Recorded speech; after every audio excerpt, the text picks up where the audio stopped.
Assalamualaikum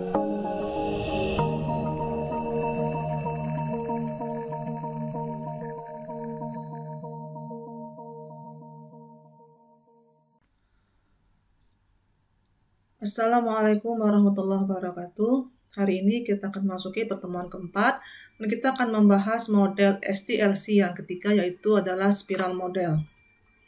Spiral model adalah model yang menggabungkan ide pengembangan berulang dengan aspek sistematis dan terkontrol dari model air terjun. Sehingga secara singkat, model spiral adalah gabungan dari model iteratif dan model waterfall. Model spiral adalah kombinasi dari model proses perulangan iteratif dan model pengembangan linear sekuensial, yaitu model air terjun atau waterfall, dengan penekanan yang sangat tinggi pada resiko analisis. Hal ini memungkinkan untuk rilis tambahan produk atau perbaikan tambahan melalui setiap iterasi di sekitar spiral. Model spiral memiliki 4 fase. Sebuah proyek perangkat lunak berulang kali melewati fase ini dalam iterasi yang disebut dengan spiral. Ini adalah representasi diagram model spiral yang mencantumkan kegiatan di setiap fasenya. Perhatikan bahwa kegiatan akan dimulai dari identifikasi yang di dalamnya ada kegiatan business requirement, lalu ada system requirement dan unit requirement, kemudian dan berikutnya ada tahap desain yang juga memiliki beberapa subsistem di dalamnya, lalu ada construct atau build, lalu ada evaluation and risk analysis. Tahap yang pertama adalah identifikasi. Fase ini dimulai dengan mengidentifikasi kebutuhan bisnis dalam dasar spiral. Di dalam spiral berikutnya ada produk matang atau identifikasi kebutuhan produk, kemudian identifikasi persyaratan sistem, lalu persyaratan subsistem dan persyaratan unit, semuanya dalam fase ini.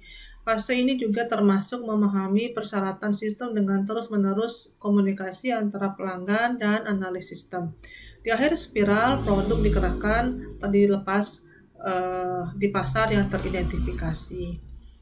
Tahap kedua adalah desain. Fase desain dimulai dengan desain konseptual di dalam spiral dasar yang melibatkan desain arsitektur, desain logis modul, desain produk fisik, dan final desain dalam spiral berikutnya. Perhatikan, ini di dalam sini desain. Kemudian yang ketiga adalah tahap pembangunan, development dan build. Kemudian ini ada 2 tahap. Yang pertama adalah fase konstruksi yang mengacu pada produk perangkat lunak aktual di dalam spiral.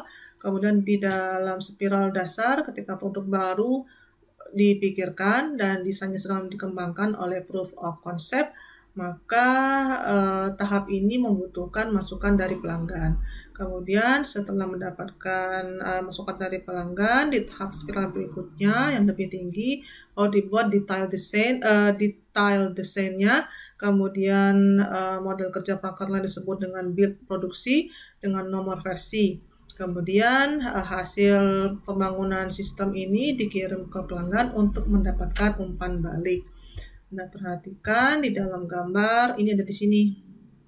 Jadi POC dulu, setelah mendapat umpan dari pelanggan, baru dibangun tahap 1 sesuai dengan masukan dari pelanggan. Jika dianggap cukup baik, masuk ke dalam tahap pengembangan tahap 2 atau build yang kedua. Kemudian tahap yang keempat adalah evaluasi dan analisis resiko. Analisis resiko termasuk mengidentifikasi atau memperkirakan dan memantau kelayakan teknis dan resiko manajemen, seperti pengaturan jadwal dan pembengkakan biaya. Setelah menguji tahap pembangunan sistem, maka akhir iterasi pertama, pelanggan mengevaluasi perangkat lunak dan menyediakan masukan. Kemudian berdasarkan evaluasi pelanggan, proses pengembangan perangkat lunak masuk ke dalam iterasi berikutnya, kemudian melakukan tahap-tahapan seperti tahapan yang ada di waterfall, pendekatan linier, untuk mengimplementasikan umpan balik yang disarankan oleh pelanggan. proses iterasi sepanjang spiral dilanjutkan dengan tahap yang serupa sepanjang umur perangkat lunak. Kita perhatikan tahap yang keempat dalam gambar ini, tahap evaluation and risk analysis, dimulai dengan manajemen kontrol, kemudian ada schedule monitoring jika ada perubahan jadwal, lalu ada customer feedback atau masukan dari customer. Nah, setelah ini selesai, barulah sistem atau software itu dirilis ke pasar atau diberikan kepada pelanggan. Model spiral sangat banyak digunakan dalam industri perangkat lunak karena selaras dengan pengembangan produk apapun, yaitu dilakukan secara bertahap, lalu meningkat menjadi sistem yang matang dengan resiko minimum bagi pelanggan serta perusahaan pengembangan.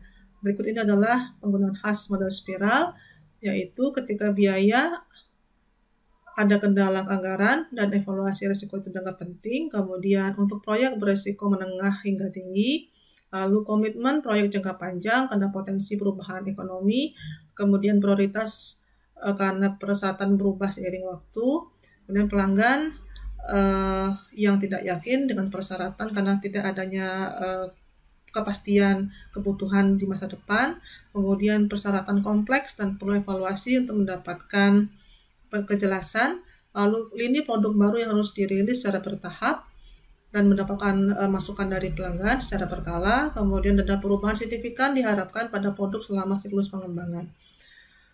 Ini adalah keuntungan dan kerugian menggunakan model spiral. Keuntungannya adalah memungkinkan elemen produk menjadi atau dapat ditambahkan selama proses pengembangan sistem. Kemudian model ini memastikan bahwa tidak ada konflik di dalam persyaratan dan desain sebelumnya. Metode ini konsisten dengan pendekatan yang dimiliki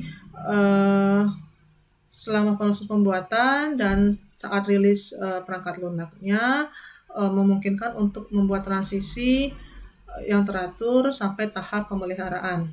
Aspek positif lainnya adalah bahwa model spiral memaksa pengguna dari awal terlibat dalam proses pengembangan sistem.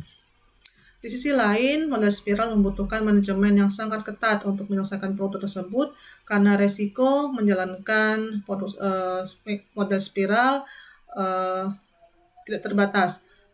Jadi disiplin terhadap adanya perubahan dan menerima permintaan perubahan sangat penting untuk mengembangkan dan menjalankan produk agar berhasil. Ini adalah beberapa keuntungan menggunakan model spiral, yaitu mudah mengubah persyaratan, lalu memungkinkan penggunaan yang luas dari model prototype, kemudian persyaratan dapat ditangkap lebih akurat, kemudian pengguna dapat terlibat dalam sistem lebih awal, kemudian pengembangan dapat dibagi menjadi beberapa bagian lebih kecil sehingga risiko dapat lebih rendah. Kemudian beberapa kerugian menggunakan model spiral adalah yang pertama akan memunculkan manajemen yang lebih kompleks, kemudian akhir proyek yang tidak diketahui dari awal. Yang ketiga adalah tidak cocok untuk proyek dengan risiko rendah. Yang keempat, prosesnya rumit. Yang kelima, spiral bisa berulang tanpa batas. Kemudian sejumlah besar perantara tahapan membutuhkan dokumentasi yang cukup banyak. Nah, setelah itu Anda akan melanjutkan tugas minggu ini untuk melakukan resume paper publikasi internasional dengan model spiral. Anda boleh mencari sendiri papernya atau menggunakan paper-paper yang saya sediakan di dalam Gizi. Kemudian tugas dikerjakan sesuai format yang saya berikan dalam waktu 1 minggu, dan saya berharap tugas dikerjakan dan diserahkan sesuai tenggat waktu yang saya berikan. Jika ada pertanyaan, silakan sampaikan di grup atau di Gizi masing-masing. Terima kasih. Saya akhiri dengan wassalamualaikum warahmatullahi wabarakatuh.